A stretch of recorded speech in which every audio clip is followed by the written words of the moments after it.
Hi friends, last Sunday எங்கள் வீட்டில் என்ன சண்டே சமையல்னு பார்க்கலாமா? ஃபுல்லாக சிக்கன் தாங்க, வேறு எதுவுமே எடுக்கல. ஸோ ஃபஸ்ட்டு வந்து சிக்கன் போன்லெஸ் பீஸ் வந்துட்டு பொடியாக கட் பண்ணி சில்லி சிக்கனுக்கு மசாலா போட்டு மேரினேட் பண்ணி வச்சுட்டேன். ஃபஸ்ட்டு மேரினேட் பண்ணி வச்சுட்டேன், நம்ம குக்கிங்கெல்லாம் முடிக்கிறதுக்குள்ள நல்லா ஊறி வரும். அதனால் ஃபஸ்ட்டு அந்த வேலையை முடிச்சிட்டேன். நெக்ஸ்ட்டு வந்துட்டு சூப்பராக ஒரு ரசம் வச்சாச்சு. இப்போ பார்த்தீங்கன்னா அடுப்பில் வந்துட்டு சிக்கன் கிரேவிக்கு சிக்கன் வந்து வெந்துட்டுருக்கு. குழம்பெல்லாம் வைக்கல, சிக்கன் கிரேவி, ரசம், சிக்கன் 65 அவ்வளோதாங்க. சைட் பை சைட் ரைஸு வச்சு விட்டாச்சு.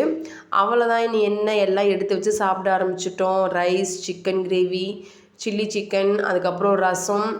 எப்பயும் போல் வந்துட்டு ஆனியன் வந்து நாங்கள் தொட்டுப்போம் நான்வெஜ் செஞ்சால். ஸோ ஆனியன் கட் பண்ணி வச்சுட்டேன். தயிர், சால்ட்டு, தண்ணி எல்லாம் எடுத்து வச்சு சூப்பராக சாப்பிட்டாச்சு. இன்றைக்கி நிஜமாகவே சிம்பிள் மெனு தான், ஆனால் ரொம்பவே டேஸ்ட்டாக வந்திருந்தது. எப்பயும் செய்கிற மாதிரி தான் செஞ்சேன். ஆனால் இன்றைக்கி எல்லாருமே சொன்னாங்க ரொம்பவே டேஸ்ட்டாக வந்திருந்தது. சூப்பராக சிக்கன் குழம்போட அந்த சில்லி சிக்கனுக்கு ஒரு பீஸ் ஆனியன் இதெல்லாம் வச்சு செம்மையாக சாப்பிட்டு இன்றைக்கி வந்து எங்கள் சண்டே லஞ்சு முடிச்சாச்சு.